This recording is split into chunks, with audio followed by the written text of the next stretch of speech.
Je pense sans cesse à toi. Hello and welcome to episode 49 of The Foretop. It's a roundtable discussion of today's hot button topics in food and beverage. I'm your host, Catherine Cole. And we are not in the studios of OPB today, but in the commercial kitchen of Sara Marshall, the creator of Marshall's Hot Sauces.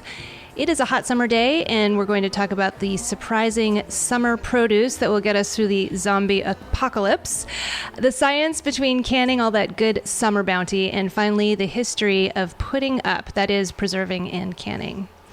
Our esteemed panelists today are our hostess with the mostest, Sara Marshall, author of Preservation Pantry, Modern Canning from Root to Top and Stem to Core. Hi, Sara. Thanks for having us here in your kitchen. Welcome. And listeners, if you hear any background noises, it's just the sound, or the echoing sound of a commercial kitchen, which adds to the pleasure of today. And Sara Burr, author of The Fruit Forager's Companion. Welcome, Sara. Hi, Catherine. I'm happy to be here. We might have to say Sarah M and Sarah B throughout this Sounds show. like a good plan, says Sarah B. It's the story of being a Sara, yeah. This is just how it is. And Heather Arndt Anderson, food historian, botanist, and author of 4 books on food. 4 books on food, is that right? Yeah. And I have a feeling that your global histories of berries and chilies might come up in this episode, Heather. Possibly. Nice to see you again, as always. And now for our first course. Let's start with a little tour of where we are right now with a segment that we are calling Mad Science in the Canning Kitchen. Sara Marshall, this is where the magic happens when you make Marshall's Hot Sauces. Can you give us a tour of some of the tools you have here that might not be familiar to all of us? And I'm especially curious as to in what ways your kitchen is like a science lab. Sure. So our kitchen is in the bottom floor of our house, and so it's kind of like an underground bunker where I do get a little sciencey. So I do all the canning of my hot sauces here, and then I also teach canning classes out of here. So people kind of show up and think that they're coming into just a regular house, and then they walk in and see this commercial kitchen that's in here. So the things that I use specifically for canning that are in here, I have just about every spice imaginable. I actually have a spice dealer that imports stuff for us, so we get a lot of really awesome stuff regularly. And then I have all the regular canning supplies. So I built my own little canning store because all the canning stores in Portland closed down within the last year. So I sell products out of here. I have every canning jar you could think of. I have canning pots. I have canning tools. I had a woodworker make me canning tools out of walnut, and I sell pH readers and scales and all kinds of stuff. And then, of course, I have a lot of produce. So right behind us, there's 120 pounds of tomatoes that I canned yesterday. Yeah, so down here I do all kinds of things. I do a lot of recipe development for other people and, did the recipes for my cookbook. So a lot of times I put my daughter to bed, I come downstairs, and I just get creative and start to make really interesting stuff. Sounds like fun. Yeah, super fun. Okay, so for those of us who are not, what's the proper terminology? Canner? We're not canners? We're not preservers? What do you call yourself? I think I call myself a preserver because I do all kinds of things. So, I was a master canner, which is like a certification program that you do. And then you're on call to answer people's canning questions, which, I learned a lot more about preserving in those courses that I didn't know. I really just knew a lot about canning. So I can tell people about drying food, freezing food, all the proper temperature things to do. So that's what you do when you volunteer on those lines, is just answer questions. So I don't do that anymore, but I still feel like I kind of do, because now I just get texts and calls from any friends or people in my preserving group. So preserving is drying, freezing, or pickling, and canning is the act of actually containing it in a container? Yeah. Is that? So, preserving in general is just keeping things at a safe state. So it can be canning, drying, freezing, really anything. Pickling falls into that, but you can also pickle but not be canning. You can quick pickle or ferment. Okay, so all you experts, I want to hear, how is it that you can just put something in a jar and it can be safe at room temperature for years and years? What's the science behind that? Well, you need to keep things or get things to a high enough temperature that the bacteria are killed. And with botulinum, that's a bacterium that causes botulism. And you might be familiar with it because rich ladies get it injected into their faces to freeze their muscles. So Botox is the same thing as botulism? Is botulism that people willfully pay thousands of dollars to have injected into their faces.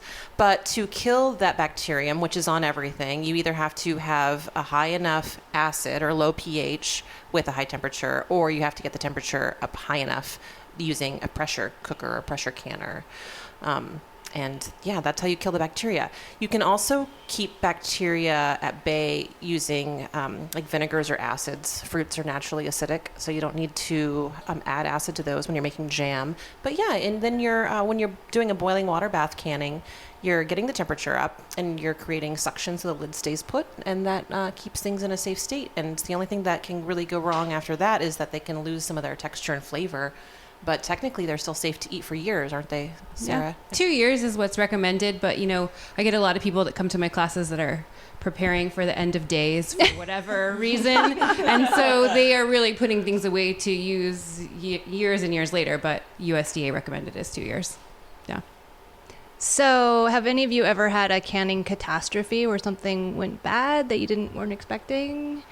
Blowouts are the worst. If you reuse your jars, God, the worst, especially if you're doing pressure canning, because you have to wait like almost an hour for the canner to come down from its high pressure. And so I've had jars completely just explode out the bottom. And so you open it up and one time I was doing tuna, so the entire pot was just like filled with this greasy tuna juice. Yeah. So gross. Also, you lost some of your beautiful tuna. So you lose the product, and you're cleaning broken glass out of the bottom of your canner. I've also had the hard lesson of impatiently like trying to squeak some of the pressure out so I could, save some time. Yeah. And then I'm pulling my jars of like chicken stock out, and they're just like exploding, spraying chicken stock through the lid all over my kitchen walls. And I was like, okay, well, that's why you... I always tell people when they come to classes, you're really going to want to let that pressure out, but just don't do it. And don't like push down to seal the jar. It's like the number one thing. But as you're telling people, you like see their hands slowly go. And I'm like, no, don't touch it. Don't touch it. Don't touch it. It requires a lot of patience. And yeah, you just have to step away from the canner. Say walk away if you need to. Sarah, one question I have for you. Wait, which Sarah? Sarah M. Again, Sarah I'm M. gonna unleash a few like master canner questions because these are things that keep me up at night. If I'm sure you can relate. Sometimes it's like going on 1 a.m. and you're like, God, I really am so done with this project. Yeah. Can you just just go to bed and like leave your jars in the canner and then come back and get them after it's all cooled off in the morning, or is that bad news? Like a water bath canner or a pressure canner? Pressure canner. Yeah. I've definitely done it, but it's not recommended to do it. Oh, okay. That's how a lot of rules are, aren't they? Right? I found there's a gray area of canning, and when you're teaching classes, you stay out of the gray area, but if someone approaches you privately, you can engage in that gray area and tell them they can make their own informed decisions. Yeah. When I was volunteering, you're working for the state, like a state agency. So it's kind of like if you work for like the Department of Agriculture or the health department. So you're giving people like the safest advice possible. So I still really try to stick to that. But I also know how people work in general is that you just will always kind of do what you do. And it's like, is it dangerous? Nope. Okay, well, wait a minute. Okay, you're talking about safety, though, Sarah, Marshall. Yeah. Mm-hmm. What are the dangers? I mean, could you have an explosion? Could you have glass in your eye? Could you get botulism and die? Like, why is canning dangerous? So canning definitely is something that you need to use safe practices with. So you want to follow recipes that have been tested.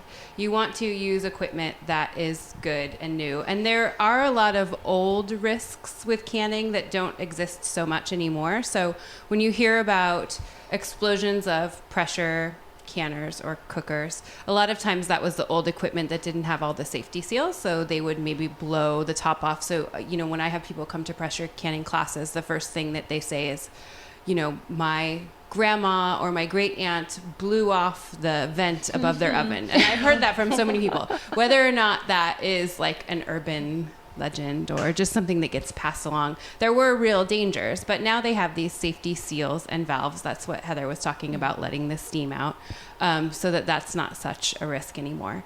And as far as botulism is a big concern for people, if you really follow recipes that have been tested, they're tested for safety, they're tested for pH level. You can also get pH readers, which I recommend to anybody that is canning just because it gives you like a peace of mind. And so the pH reader will just tell you that what you're eating is safe. And then you can give it to your family and not be worried about it. So I always recommend that people get those. So what pH is safe? What level? What number? So 4.1 or below is really what I tell people to look for. 4.4 is what I believe the FDA requirement is, but I always give people that little bit of wiggle room and say 4.1 or below is what you go for. And is that an indicator that your acid is high enough? Yeah, is that really what it is? Enough acid. Yeah. And so if you were to test it and it was like, let's say 4.7, you can add some vinegar, some citrus, some citric acid, anything acidic. And that just means it's acidic enough to kill botulism. It doesn't mean that, because anything below 7.0 is technically acidic, but it has to be high enough acid, low enough pH. This is where it gets kind of confusing. This is why we're glad we have a scientist here, Heather. Yeah. High acid, it has to be high enough to kill botulism. So when you read these like old canning books from the USDA or the National Center for Home Food Preservation, they'll talk about acidity in these canning terms, but they're not the same as chemistry terms. Heather, that's a great point too. This is Sara Burr. I teach canning classes in Ohio, and I always recommend to the people in the class to go with the most current printed resource if they are using that, because things have changed quite a bit, both the physical materials and a lot of the guidelines, since, for instance, my mom's Ball Blue Book that I still look at, but I don't use it as the end-all be-all. Or you can always ask an expert like Sarah Marshall. They have been updating the website pretty frequently, too. I used to have a food blog back in the day, and I had boiling water bathed some lemon curd, and somebody came out of the woodworks to, this is always the danger of having a food blog, is somebody's going to be like, that's unsafe, this is an irresponsible post, and I shut her the blank down. I was just like, okay, first of all, if you Google boiling water bath canning lemon curd, the National Center for Home Food Preservation's website is the #1 hit. So, check yourself before you wreck yourself, because I'm bad for your health, not botulism. So anyways, I shut her down. I went off on her. And then, but Canning I was... cat fight. Don't come at me on my own food blog. But yeah, she was surprised and didn't know, because she was still going off the old guidelines. But the guidelines are updated all the time. And that's the other thing that's changed, is that we didn't used to be able to buy pH readers. Like even when I first started the business, so I have to test the pH of all of my sauces. I would take them to a food lab and do it, because the pH readers were like $1,500 or something for just like the basic one. They of course had way more expensive ones. But now it's really because of like the weed industry. They have to test the pH of the soil. So they have these food grade pH readers that you can buy for $50 now. But you didn't used to be able to do that. And so you can really check all your own food before you give it to So you people. can't just use like the litmus paper that comes in your hot tub. It's not kit. accurate. Okay. Wait, this is fascinating that the marijuana industry brought it's about really helped this. out canners. Yeah, and you know what? A lot of people keep their weed in jars too, so that's There you good go. for It the is. industry. It's all... Can you can marijuana? I don't know. You might be able sure. to pressure can pot butter, but the heat might destroy some of the. This is an area I guess you can pressure can anything. The question is, do you want to? Should you? Yes. Oh, okay. Yeah. Well, maybe we should move on to our next topic, when the botulism outbreak causes a zombie apocalypse. I don't know if that's actually scientifically possible. I want to know, what is out there that we can eat that's like right under our noses that we don't realize is edible and cannibal and delicious. So Sara Burr, your new book is called The Fruit Forager's Companion. And I would love to hear about some of the more curious fruits and produce out there that we can eat. Sure. And I love that you're asking me this question, because I'm actually the worst person to answer it. I'm like a foraging dilettante. So I go out there and I forage for the experience, and everything that I actually bring home with me that's physical is secondary. And I also, so I oftentimes have very small hauls, and I don't want to say they're for novelty, but for instance, sumac is something that I forage for. And that's not quite ready where I live in Ohio yet. And it won't be ready here probably until September, August. But I think sumac is a spice. Is it? It is a spice. Sarah Marshall, do you have sumac here in your kitchen? I have bags of it, yes. But I don't forage it myself. Yes. So sumac is a berry that grows on the sumac tree. It is a different tree from poison sumac. That's why poison sumac is called poison sumac. It's poisonous, and sumac is not. Poison sumac's in the carrot family too, right? Whereas sumac, the tree, is in a totally different plant family.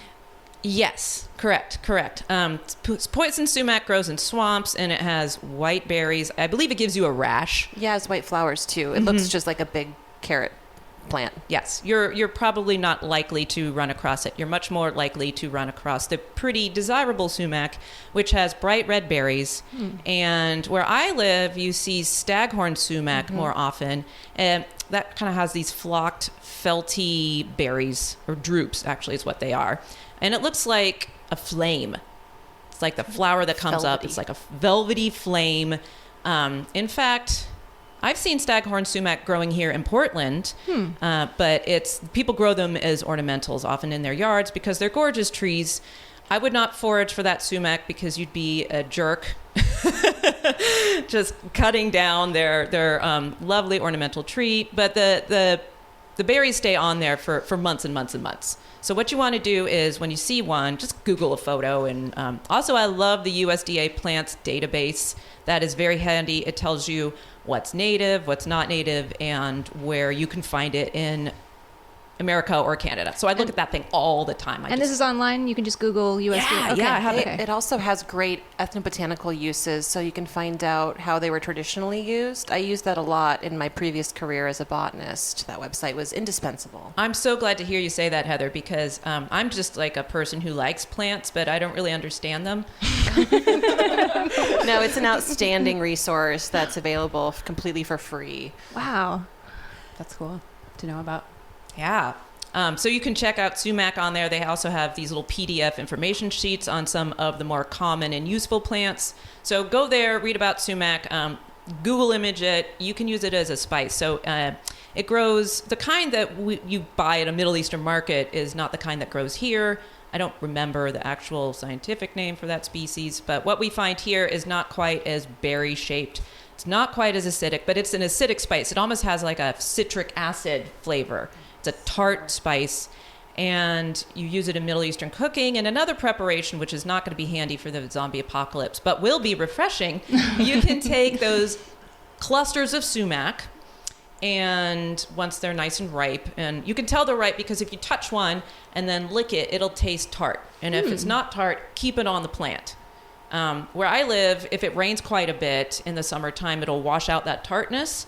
But here, it doesn't rain in the summer. You don't have to worry about that as much. But anyway, so if it passes the tartness test and you gather some clusters that aren't from a yard where you do not have permission to do so, you can steep them in water at room temperature, and it makes what's called sumac-ade. It looks a little bit like pink lemonade. It's very pale. Ooh. Super refreshing. You can sweeten it lightly, and it's just a great drink to slake your thirst, to stave off your dread of being attacked by thinking zombies. Cocktails. I know. I was thinking you could make some kind of margarita with it or something. Well, I really need it. Yeah, you could. Or you could add just a little bit of bitters, actually. I'm always trying to think of things that aren't, that don't have alcohol, because I like alcohol, so it's just easier to have those drinks that break up the day. Just like fizzy water that's not fizzy water. I bet you could make a sumac bitters or a sumac Yes, syrup. you know what? My friend you could did. Just add to seltzer. My friend did use sumac in a bitters, and it turned out really well.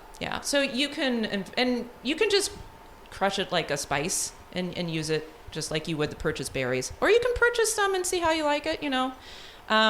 So once again, that's a spice. That's not going to fill your belly, and I tend to be very focused on what's in season at the time. I'm very in the moment with my foraging. So right now, what I'm thinking about on this gorgeous July day, I'm just all about berries. And I had forgotten how ubiquitous these Himalayan blackberries are all over the Northwest. They're a weed. Thank you, Luther Burbank. Yeah, oh, totally, right? Yes. So what Heather's talking about is the plant breeder who pretty much changed the way we eat, Luther Burbank. He's one of my heroes. He's awesome. There's also this great dichotomy with him because he wanted to do things for good, but some of his changes also really set our food system on its ear, too. This is always the case. What era was Luther Burbank? He was the turn of the last century, and he's definitely, as Sarah Burr says, it was a case of the road to hell being paved with good intentions. If you see entire hillsides covered in Himalayan blackberry, you know that his goals were noble. Yes, Just got away from him a little bit.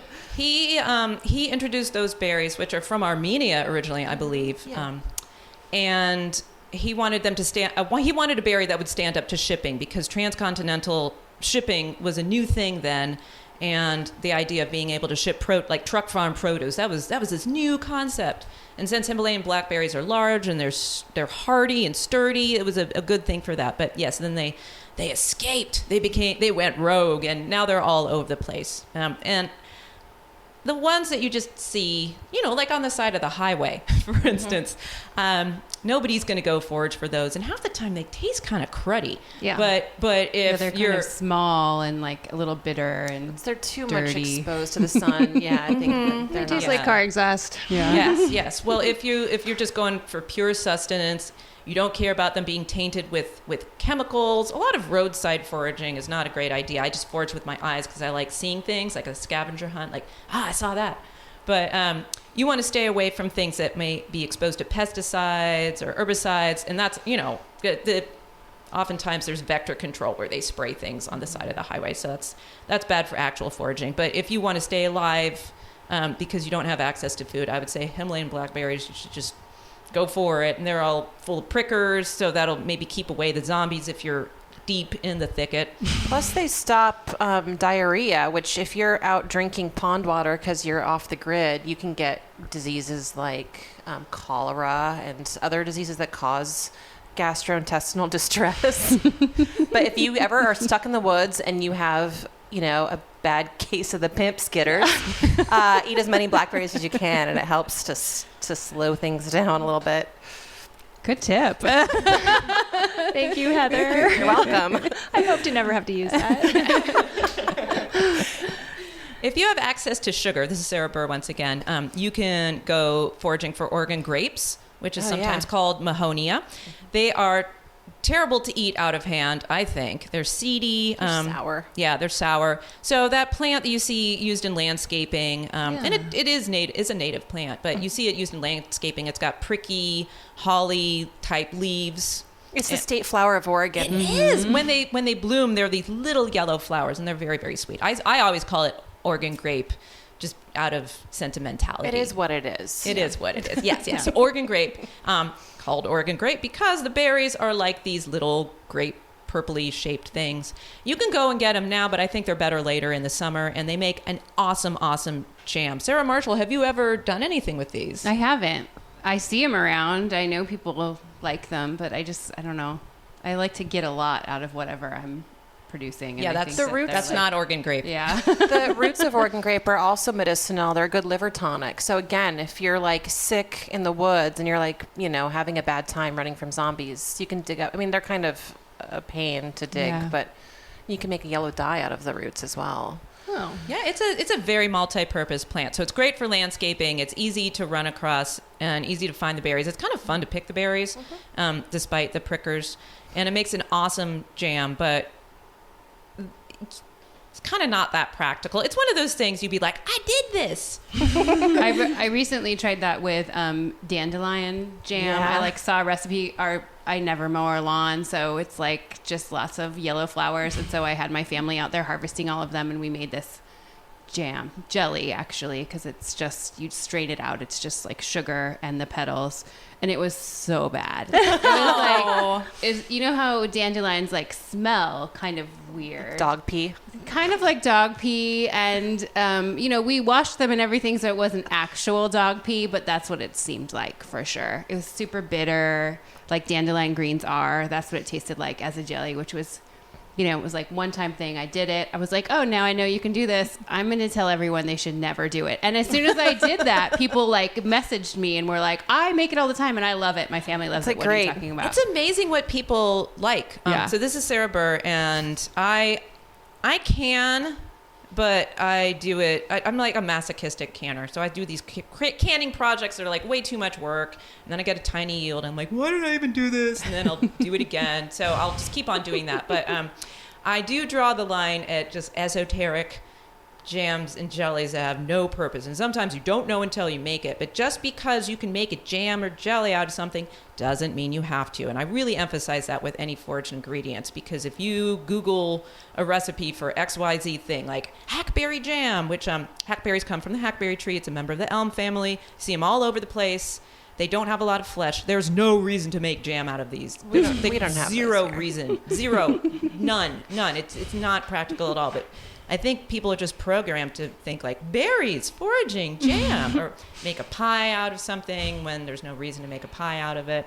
So, you can know that something's edible and just give yourself some points for recognizing it, some nerd points.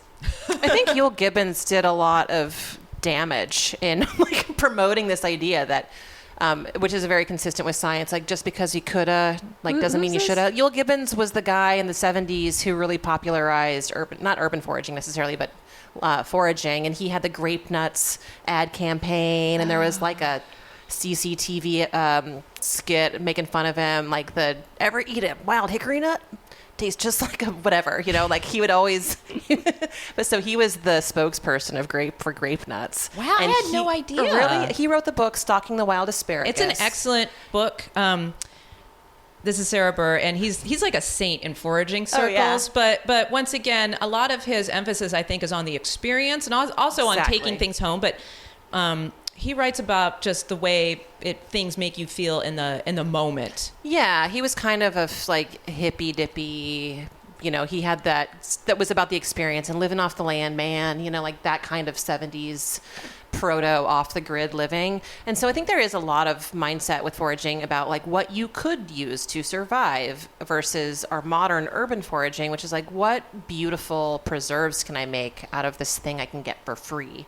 And I gave Sarah Marshall a jar of my homemade elderflower jelly because elderflowers or elderberry bushes grow all over the place. They're a wild understory tree. People have them in their yards, and they're very underutilized. But it's one of those things, like if it didn't taste beautifully or it had a really nice smell, why would you bother? Just because you can doesn't mean you should. Yeah, sometimes you have to have the experience to learn that. Mm-hmm. But, at least you come away with the experience. So I make a lot of mistakes, and I guess I shouldn't say mistakes, but sometimes I'm not happy with the result, but like at least I know I could do it. That's what a scientist does. You got to trial and error. And we're all scientists in that way. Mm-hmm. And when you're a kid, you are exposed to that kind of thing, that type of thinking, and I think as an adult you get away from that because you're just so used to how things turn out. Mm-hmm.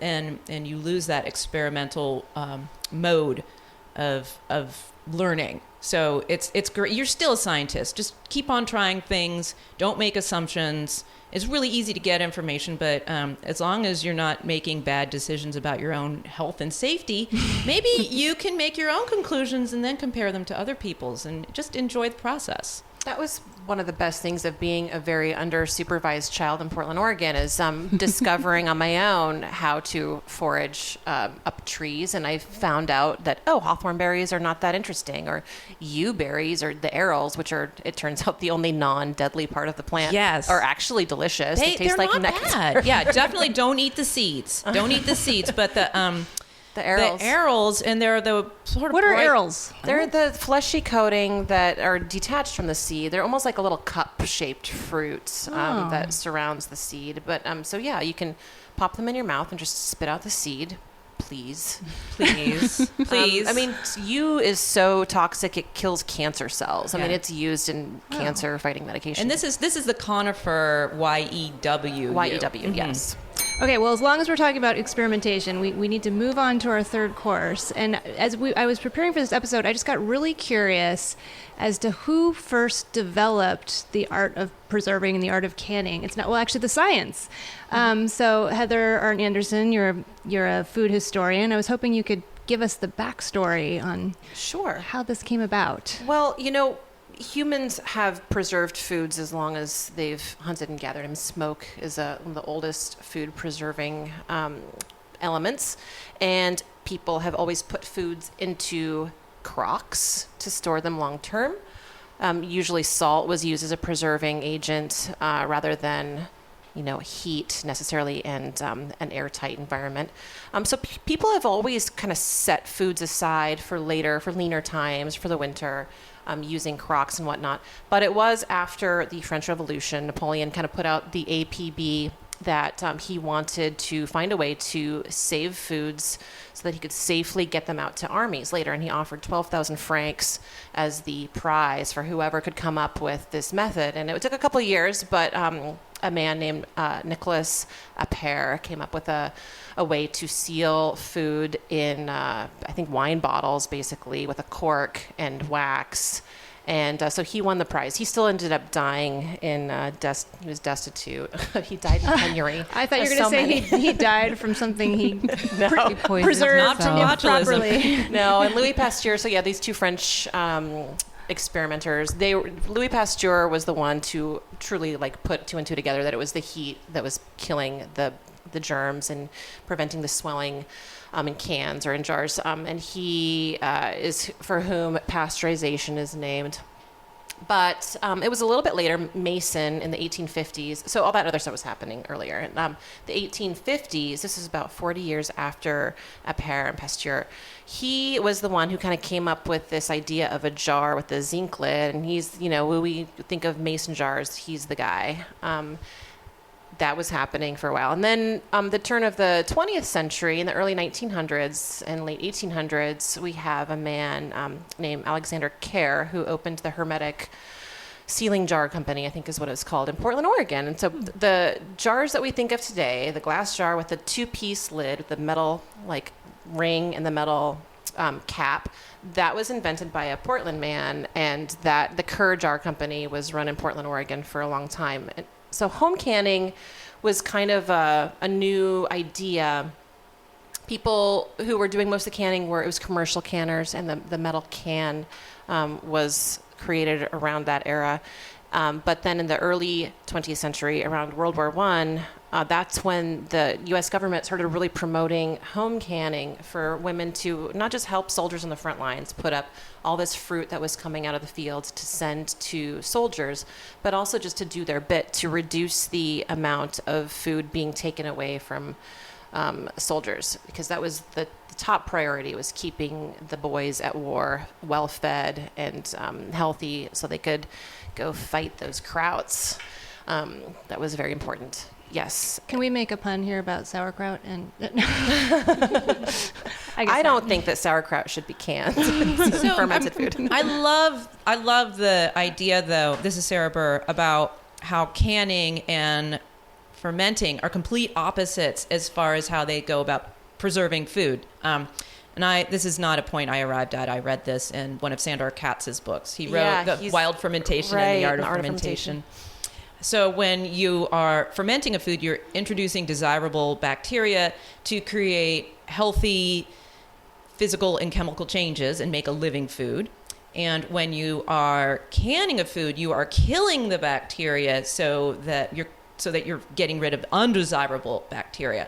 But what I think, and Sarah Marshall, you had talked about this, that a lot of people who can do other preservation things just because it's kind of in your natural wheelhouse. Yeah. And I think that, but I definitely think there's people that are either, it's they pick a team. They're I can things, I do not ferment. And people that eat fermented foods are I would never eat anything canned because it kills off all that good bacteria. The canned sauerkraut. Yeah. And so, Heather was saying, I don't think sauerkraut should be canned. And that's kind of fits into that argument. I just think people can do both. I'm a swinger. Yeah. I'm a swinger also. I am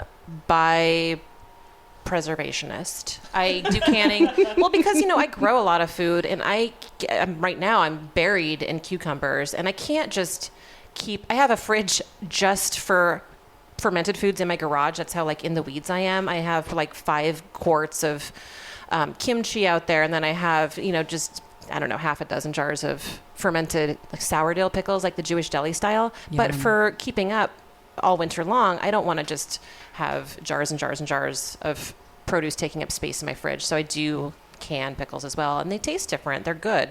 I like vinegar pickles. Okay, so for those of us, Getting off the rails here. no, I being a non-canner, non-fermenter, I'm just an observer. I just love to eat all this stuff. So you ferment something like kimchi or pickles, but then if you want to can it, you have to heat it up, and so that kills all the good living stuff. Is that what you're saying? All the good bugs and bacteria that are...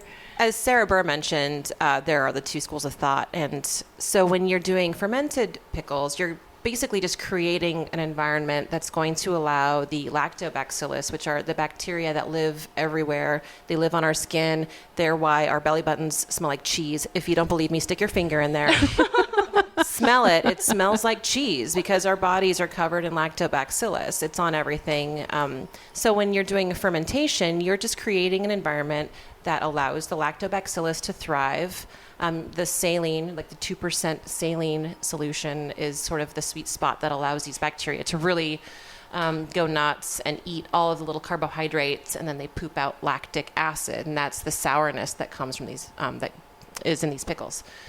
When you're doing a vinegar pickle, and also the brine keeps bad bacteria from thriving, so it's like this really nice little nursery for good bacteria. When you're doing the canned vinegar pickles, though, you're relying on acetic acid from vinegar rather than lactic acid from the bacteria. And so you're still creating this nice environment of acidity and salt and yummy flavors like dill seeds and garlic and mustard seeds and all the things you like to put in your pickles.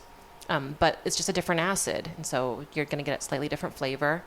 A different texture, I think, different is a big texture, too. difference. Yes. Oh. So like things that are water bath canned or, they're boiled in hot water are much softer. Things that are fermented, because you're not then putting them in a jar on the shelf, you're putting them in the fridge, they are crispier a lot of times and have kind of that bubbly quality from all those bacteria. Fizzy. Yeah. I do when I make my Jewish style sourdills, I leave them at room temperature. My house is usually like around 75 to 80 during the summer. I let it go for almost a week. So they are very good and sour. But if you like them a little less sour, you can keep them crunchier by doing a half sour. Just let them ferment for a couple of days. But I also cheat and use pickle crisp in my boiling water bath can. So I think it's a potassium chloride's the same. It's a salt that's used in the brewing industry, and it's used in ice cream making. It's a food grade salt, but it does really substantially improve the crispiness of boiling water bath canned pickles. So, Sarah Marshall, do your sauces include fermented products? No. So there are lots of hot sauces that are fermented, but you need a big space, much bigger than this, because you have to let them sit. So companies that are fermenting stuff usually have these big, huge buckets that take up like warehouses, and they're fermenting things in those. Obviously, I couldn't do that here. So we just, our whole business is based on canning. And so we do can everything. There's even a different step where you can just do what's called hot fill and hold. So that means that they're not actually canning it. They're just filling a bottle with a really acidic product and then just capping it off. So there's different ways. So what's the most exotic thing you can to make a sauce out of? Well, we have about 15 different sauces that we do because they come in and out of season. And so a lot of times we'll like partner with chefs and create something really interesting for them. So, I used to be a social worker. So like my favorite thing is to like sit down with someone and figure out like what their dream sauce is. So it's just like, it's really just talking to them about their life and what they want. And then I like create something for them. So it's like a sauce therapist. I am kind of. It's really fun for me because I still get to like do that kind of stuff, but I'll come up with things that remind people of like their childhood. Like I did a sauce with, Carlo. He is from the Philippines. He was really missing this sauce that he would buy out of a plastic bag off a bike. And he was telling me this story. And I was like, well, that's obviously the sauce I'm going to make for him. But I also only use Pacific Northwest ingredients. And it was made from like papaya and pineapple. So I did it with unripe peaches because they have that same like texture.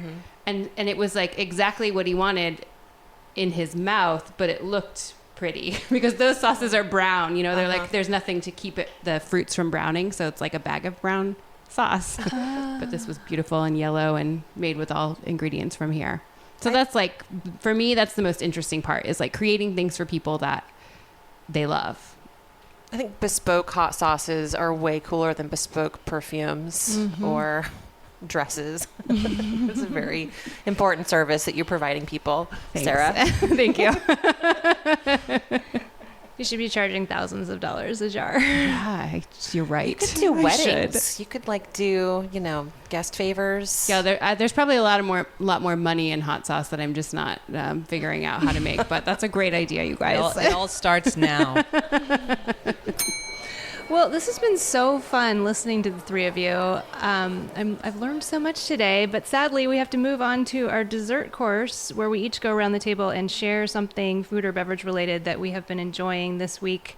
I am sorry to bring in a competitor's work, but actually now that I know that it's kind of controversial to can a fermented product. I don't know what you guys think about this, but my friend Vivian Lee is Korean, and she makes these delicious kimchis. This is just her plain kimchi, but she makes like a watermelon one and like a prickly pear jicama one. So if anyone like is lazy like me and can't make their own kimchi and can't preserve their own foods because they just don't have that skill set, check out Vivian Lee Kimchi. Her kimchi's great. And canning fermented foods is okay. It just won't have the gut-friendly bacteria. That's all. It still tastes fine. It's a great snack because she doesn't make it too spicy, so you can just be like, I'm like hungry for something. I don't know what it is, and just like stick your fork in the jar as you're walking by the fridge, and it's good stuff. So that's my dessert today. Sarah Marshall, did you bring a dessert item? Yeah, I think I would just like mine to be inspiration for people to find whatever it is they love. For us, it's preserving and canning, and just keep it alive. So do whatever you can to preserve the things that you really care about and keep them around for the next generations. Oh, I love that. Sarah Bird, did you bring something to share with everyone? I did, and this is going to sound crazy, but so I am an avid consumer of media. I love music. I used to be a pop music critic. I love listening to podcasts. I love stories and magazines and listening to the radio. And I do forage while listening to podcasts. I will admit, I don't have any problem with that. There's nothing wrong with that. It's like canning fermented stuff. No problem. However, I've been having some hearing issues lately, and I decided I should take some time off and just listen to the world. So what I've been recommending is nothing. Just listen. Just listen to what's out there. Yeah. So many of us are plugged into our earbuds all the time. That's really good advice. Thank you. Urban foraging just for sound instead of fruits. And, yeah, it's part of the whole picture. And you can still listen to your podcast on another foraging day. It's fine. Just try setting aside some time to be without, or with, rather. I love that. Heather Arndt Anderson, what's your dessert today? Well, it's mid to late July right now in Portland, Oregon. I'm not sure when this episode will air, but I think it'll still be true that the gardens are really popping right now. And one of the best things in my garden this year is the Korean vegetables that thank goodness, I bought these little starts at a Korean grocery store just outside of town a month or so ago. And I have these wonderful they're like a foot long, slender, tender, sweet white cucumber called White Sun. It's a Korean variety. And so I just implore you to, next time you're out shopping and you see a little, plant start, something you've never seen before. I also bought a sesame plant that day. And just take a risk. Drop a couple bucks and see what happens, because you might find your new favorite vegetable that you can't buy in grocery stores. Oh, wow. I'm so impressed. Well, thank you, all you panelists. You were fantastic today. Heather Arndt Anderson, botanist, food historian, author, recent recipient of an MFK Fisher Writing Award. Yay! And just back from an appearance on The Splendid Table. So honored to have you here. Thanks for having me. You can check Heather's work out online at voodooandsauce.com. And Sarah Burr, aren't you also the author of a book on pawpaws. I did a pawpaw recipe zine. Pawpaws are the largest fruit that's native to North America. They don't grow here in the Pacific Northwest unless you know someone who's a huge plant nerd and loves to grow trees that are challenged in this climate. But yes, so if you want pawpaw recipes and you just want to talk about pawpaws with me, visit my website, which is sausagetarian.com. That is sausagetarian.com. I just Correct. thought I'd repeat that because it's a very clever web URL. Thanks for being here, Sara. It's been great. Thanks, Catherine. And Sara Marshall, our hostess, thanks for having us in your commercial kitchen for Marshall's Haute Sauces. How many different sauces do you make a year? Usually about 14 different ones, but we always kind of are adding things or doing custom things for people. And if people just Google Marshall's Haute Sauces, they'll find you? Yeah, they'll find us. Great. And author of The Preservation Pantry. Thanks for being here. Thank you Thanks for having us.